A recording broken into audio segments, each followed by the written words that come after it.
Hello అండి. ఈరోజైతే మనకి పిల్లలకి ఎంతో బలమైన ఫుడ్ అండి సున్నుండాలు. ఈ సున్నుండాలు మినపప్పుతో చేస్తాం కాబట్టి అందరికీ చాలా బలమే అండి. ఎవరైనా కానీ తినేయచ్చు. చిన్నపిల్లలు కూడా హ్యాపీగా తినేయచ్చు. అందరికీ చాలా మంచిది హెల్త్కి కూడా ఈ సున్నుండాలు అనేది. ఇప్పుడు వీటిని ఎలా ప్రిపేర్ చేసుకోవాలో చూసేద్దాం. హెల్త్కి సున్నుండాలు అనేది చాలా మంచిది. అమ్మాయిలకైతే ఇంకా చాలా మంచిదండి. సో ఇప్పుడు నేనైతే ఒక పెద్ద గ్లాస్ అయితే మినపప్పు తీసుకున్నాను. మనం తక్కువ మంట పైన ఈ మినపప్పుని అనేది ఫ్రై చేసుకోవాలండి. మనకి మ్యాక్సిమం ఒక 10 to 15 మినిట్స్ అయితే మినపప్పు ఫ్రై చేసుకోవడానికి అయితే పడుతుంది. కొంచెం పెద్ద మంట పెట్టినా కానీ పైన మాడిపోతుంది, లోపల అనేది ఫ్రై అవ్వదు. మనం తక్కువ మంట పైన ఫ్రై చేసుకుంటేనే లోపల వరకు ఈవెన్గా ఫ్రై అవుతుంది. అప్పుడే మనకి సున్నుండాలు అనేది టేస్ట్ బాగుంటుంది. లేకుండా పైన రెడ్గా అయిపోయి లోపల తెల్లగా ఉండిపోతుంది. మనం పిండి పట్టినా అంత బాగోదు, టేస్ట్ కూడా అస్సలు బాగుండదండి. తక్కువ మంట పైన అంత ఈవెన్గా ఫ్రై అవ్వాలి. చూస్తున్నారుగా నాకైతే ఒక 15 మినిట్స్ పట్టింది. ఎక్కడ ఒక్కటి కూడా మాడలేదు, అన్నీ చక్కగా ఒక సేమ్ కలర్ వచ్చాయి. ఇప్పుడు మనం దీన్ని పక్కన పెట్టేసుకొని చల్లార్చుకోవాలి. ఈలోపు మనమైతే దుర్గా నెయ్యి కొంచెం వేసుకొని ఇందులో కొంచెం కాజు, బాదం అండి. చాలామంది పిల్లలు డ్రై ఫ్రూట్స్ తినడానికి ఇష్టపడరు.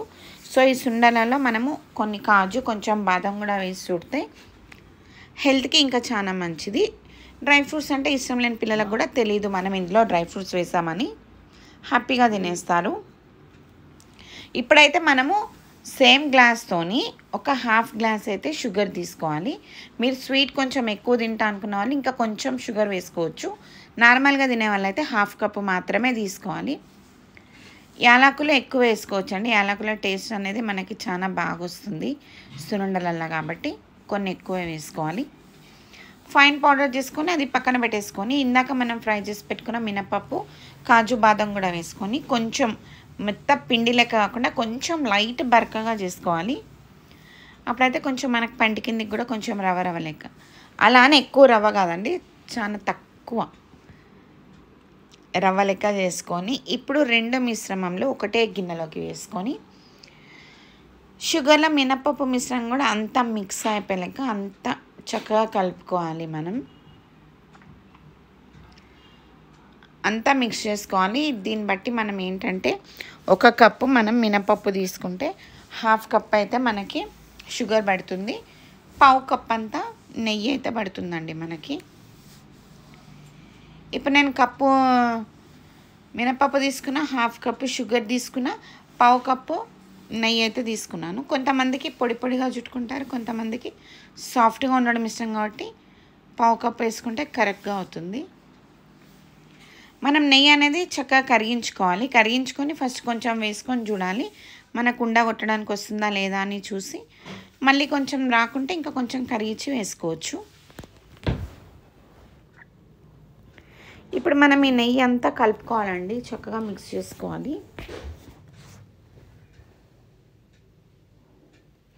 ఎదిగే పిల్లలకైతే ఈ సున్నుండాలు చాలా అంటే చాలా మంచిది హెల్త్కి.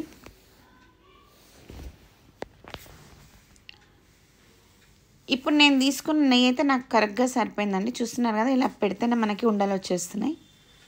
సో ఇంకా అన్ని లడ్డూలన్నీ అలా చుట్టేసుకొని ఒక 15-20 మినిట్స్ మనం గాలికి ఉంచేసేయాలండి. గాలికి ఉంచేస్తే మనకి తర్వాత మనం డబ్బాలో వేసి పెట్టుకోవచ్చు.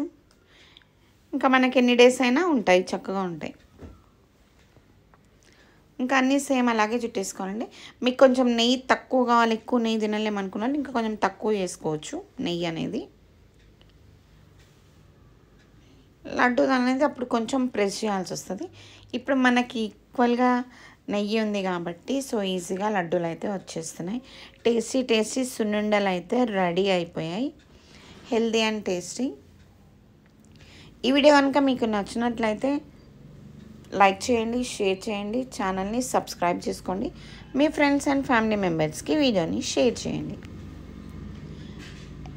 ఒక్కరు కూడా మెసేజ్ అయితే చేయట్లేరు, కమెంట్స్ కూడా చేయండి. నచ్చితే నచ్చిందని, నచ్చకుంటే నచ్చలేదని కూడా చేస్తేనే కదా నెక్స్ట్ టైం ఎలా చేయాలనేది నాకు కూడా అర్థమవుతుంది. సో ఏదైనా పర్వాలేదు, కమెంట్ కూడా చేయండి. Thank you.